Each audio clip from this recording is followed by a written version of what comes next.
You'll hear a lot this week about safety when it comes to fireworks of the artificial kind. But it's also the time of year when natural fireworks are most common. So it's no coincidence that last week was Lightning Safety Awareness Week. Here's the breakdown by month of lightning fatalities in the U.S. over the last decade. Now, the peak is in July, about a third of the total in that month alone. In fact, in 8 of the last 10 years, the most lightning deaths were in July. The other 2 years, June had the most. The summer months, June through August, make up more than 70% of the total number of fatalities, which is 325 for this 10-year period. So the average is just over 30 per year. Here's how those fatalities break down by state. The 10 states with the most are colored in red. No surprise that Florida is number 1. That 47 is about 15% of the total. Texas is a distant second.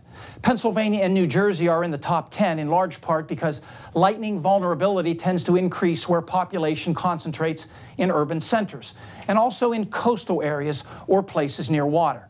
And finally, in mountainous regions popular with hikers, which helps explain Colorado and Arizona. A breakdown of lightning fatalities by activity shows that leisure activities by far dominate, accounting for almost 2/3, the rest being mainly at work or in daily routines. Of leisure activities, those that are water-related form the biggest category. Fishing was responsible for the most fatalities, followed by beach activities, then boating, and lastly, swimming. Sports was the next most vulnerable leisure activity, with soccer accounting for the most fatalities, followed by golf. Camping at 6% of the total and biking at 5% were the next most vulnerable leisure activities to lightning.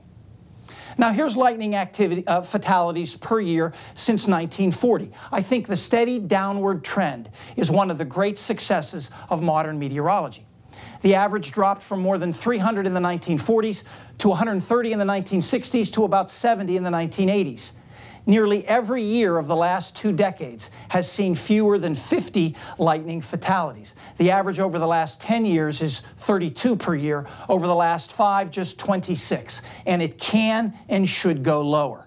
A combination of forecasting that is second to none and a long-term commitment to an awareness campaign that's even included professional golfers. Being inside reduces the risk to almost zero. With video cameras everywhere these days, we keep getting more up close and personal with lightning, even as it causes fewer fatalities. This was just last Tuesday at a Washington Nationals baseball game. Lightning struck a crane near the stadium.